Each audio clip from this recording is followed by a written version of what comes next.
नमस्कार, स्वागत है आपका। आप देख रहे हैं द न्यूज और मैं रानी गुप्ता आपके साथ। उत्तर प्रदेश के मैनपुरी में अवैध निर्माण पर एक बार फिर से सीएम योगी आदित्यनाथ का बुलडोजर गरजा है। आपको बता दें कि करहल में एक अवैध निर्माण करवाया गया था फरजाना बेगम के नाम से, जिसको पूरी तरीके से बुलडोजर की कार्रवाई करते हुए ध्वस्त कर दिया गया है। तो वहीं दूसरी ओर लगातार उत्तर प्रदेश में जिस तरीके से सीएम योगी आदित्यनाथ ने कांवड़ यात्रा को देखते हुए नेम प्लेट को लेकर के जो आदेश जारी किया है, उस पर लगातार सियासी घमासान मचा हुआ है। ऐसे में कांग्रेस के पूर्व नेता आचार्य प्रमोद कृष्णम ने सीएम योगी आदित्यनाथ के इस फैसले को अपना समर्थन दिया है और उनका कहना है कि सीएम योगी के द्वारा ये जो फैसला लिया गया है वो पूरी तरीके से सही है। तो वहीं दूसरी ओर फिल्म कल्कि के मेकर्स को भी आचार्य प्रमोद कृष्णम ने एक नोटिस भेज दिया है।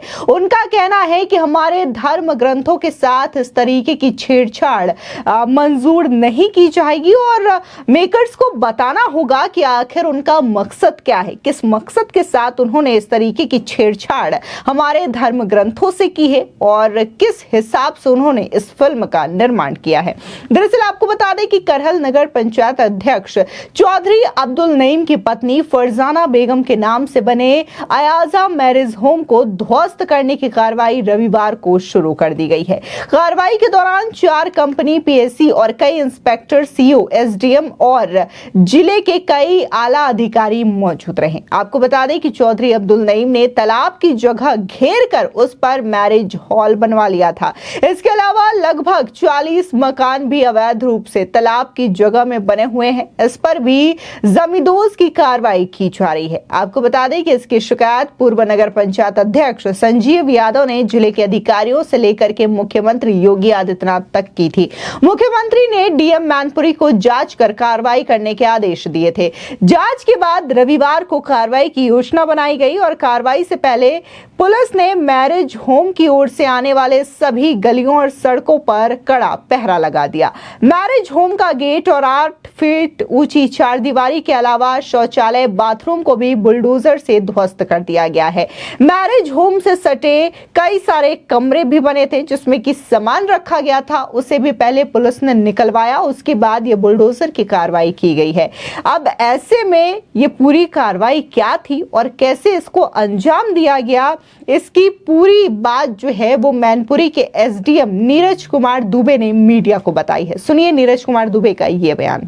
ये एक्चुअली तालाब की जमीन की शिकायत पे जांच की गई तो तालाब की जमीन पाई गई। चूंकि अस्थायी कब्जा था इसलिए इसको तहसीलदार कोर्ट में 67 का मुकदमा दर्ज किया गया। वहां से बेदखली हुई। बेदखली के बाद जो है अपील में गए डीएम साहब के वहाँ। डीएम साहब की कोर्ट से भी इनकी अपील खारिज कर दी गई।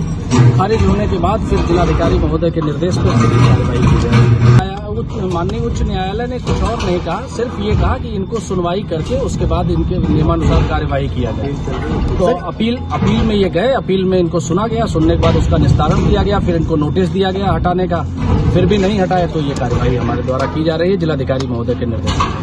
लगभग 2.5 करोड़ जमीन के साथ होगी। अब मालिक जो है यहाँ से मतलब नईम फरजाना बेगम के नाम से ये जमीन मतलब ये बना हुआ था। वहीं दूसरी ओर बात करें तो लगातार नेम प्लेट को लेकर के भारी सियासी बवाल न सिर्फ उत्तर प्रदेश बल्कि देश भर के कई सारे राजनेता देते हुए नजर आ रहे हैं। आपको बता दें कि कई सारे नेताओं ने सीएम योगी आदित्यनाथ के इस फैसले का समर्थन किया है, तो वहीं दूसरी ओर एक ऐसा भी तबका है जो कि लगातार इस बयान का विरोध करता हुआ नजर आ रहा है।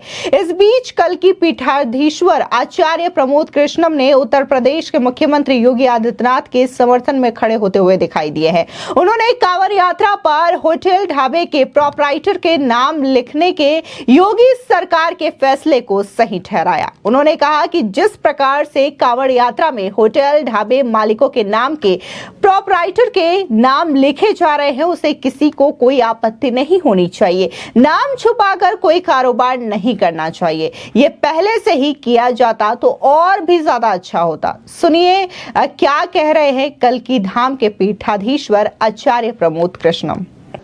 देखिए, उत्तर प्रदेश की सरकार ने जो फैसला लिया है वो कांवड़ियों की भावना, उनकी आस्था को देखते हुए लिया है, सुरक्षा की दृष्टि से लिया है। ये फैसला बिल्कुल सही है। आखिर कांवड़ियों के साथ धोखा करना क्यों चाहते हैं? और हरियाणा, राजस्थान, छत्तीसगढ़, मध्य प्रदेश, महाराष्ट्र और दिल्ली मैं सभी सरकारों से, सभी मुख्यमंत्रियों से ये निवेदन करना चाहता हूं, खासतौर से बिहार की सरकार से भी, कि जो फैसला उत्तर प्रदेश की सरकार ने लिया है उसी तरह का फैसला ये सभी राज्यों की सरकारें लें और कांवड़ियों की पूरी सुरक्षा का ध्यान रखा जाए, क्योंकि कांवड़ एक बहुत बड़ी तपस्या है और जिस तरह उत्तर प्रदेश की सरकार ने कांवड़ियों के प्रति अपनी श्रद्धा व्यक्त की है, इसी तरह सभी सरकारें कांवड़ियों की इस तपस्या के प्रति नतमस्तक होकर अपनी श्रद्धा व्यक्त करें। वहीं आपको बता दें कि प्रभास, अमिताभ बच्चन, दीपिका पादुकोण और कमल हासन की फिल्म कल की 2898 AD को दर्शकों ने खूब ज्यादा प्यार दिया, लेकिन फिल्म अब विवादों में घिरता हुआ नजर आ रहा है। आपको बता दें, दरअसल कांग्रेस के पूर्व नेता और श्री कल्की धाम के पीठाधीश्वर आचार्य प्रमोद कृष्णम ने फिल्म पर आपत्ति जता दी है। उन्होंने फिल्म में धार्मिक तथ्यों और धार्मिक खिताबों से छेड़छाड़ करने के आरोप लगाते हुए मेकर्स को लीगल नोटिस थमा दिया है। उन्होंने मेकर्स से गलत चित्रण को बंद करने की अपील भी की है। उनका कहना है कि इस तरीके से आप धर्म के साथ छेड़छाड़ करके, हमारी पुस्तकों में साफ तौर से लिखा है कि भगवान कल्की का जन्म कब और कहां और किसके द्वारा होगा, ये तमाम चीजें बताई गई है, लेकिन इस फिल्म के माध्यम से उन तथ्यों के साथ खिलवाड़ किया गया है और मैं फिल्म के मेकर्स से ये पूछना चाहता हूं कि आखिर उन्होंने क्या सोच करके इस फिल्म को बनाया है और तथ्यों के साथ छेड़छाड़ करने की कोशिश की है। सुनिए फिल्म कल्की को लेकर के और लीगल नोटिस को लेकर के आचार्य प्रमोद कृष्णम का क्या कहना है। देखिए, अभिव्यक्ति की आजादी के नाम पर किसी भी धर्म और किसी की भी आस्था का मखौल नहीं उड़ाया जा सकता है, किसी भी धर्म शास्त्र से छेड़छाड़ नहीं की जा सकती है, किसी की भी धार्मिक भावनाओं और उनकी आस्थाओं से खिलवाड़ करने की अनुमति नहीं दी जा सकती है। भगवान श्री कल्की का अवतार संभल में होगा, भगवान श्री कल्की का अवतार विष्णु ब्राह्मण के यहाँ होगा, भगवान श्री कल्की का अवतार सुमति माता के गर्भ से होगा, भगवान श्री कल्की भगवान श्री विष्णु के अंतिम अवतार में 10वें अवतार है और भगवान श्री कल्की के अवतार से पहले श्री कल्की धाम संभल में स्थापित हुआ है। भारत के प्रधानमंत्री जी ने 19 फरवरी को उसका शिलान्यास किया है। तो भगवान श्री कल्की कहाँ आएंगे, किससे आएंगे, कब आएंगे, ये पूरा वर्णन पुराणों में है। अब पुराणों में जो वर्णन है उसके अलग थलग जाकर के अगर कोई फिल्म बनती है तो वो हमारी धार्मिक आस्था से और हमारे धार्मिक ग्रंथों से छेड़छाड़ माना जाएगा। इसलिए हमने इस फिल्म के प्रोड्यूसर को, डायरेक्टर को और लोगों को नोटिस दिया है कि भाई आपका मोटिव क्या है, आप चाहते क्या हैं। क्या आप चाहते हैं कि हमारे धर्म ग्रंथों में जो लिखा है उसके इधर उधर जाकर के आगे आने वाली नस्लों को, अगली पीढ़ी को दिग्भ्रमित करें? क्या आप चाहते हैं कि करोड़ों लोग जो भगवान कल्की की प्रतीक्षा कर रहे हैं कि उनका अवतार होगा, उनकी धार्मिक भावनाओं को ठेस पहुंचे? क्या आप चंद रुपए 100, 200, 500, 1000 करोड़ रुपया कमाने के चक्कर में हिंदू आस्था से खिलवाड़ करना चाहेंगे? हमारे पुराणों से खिलवाड़ करना चाहते हैं? हमारे पुराणों को तोड़ मरोड़ के पेश करना चाहते हैं? तो आखिर आप चाहते क्या हैं, ये हमने नोटिस में पूछा है।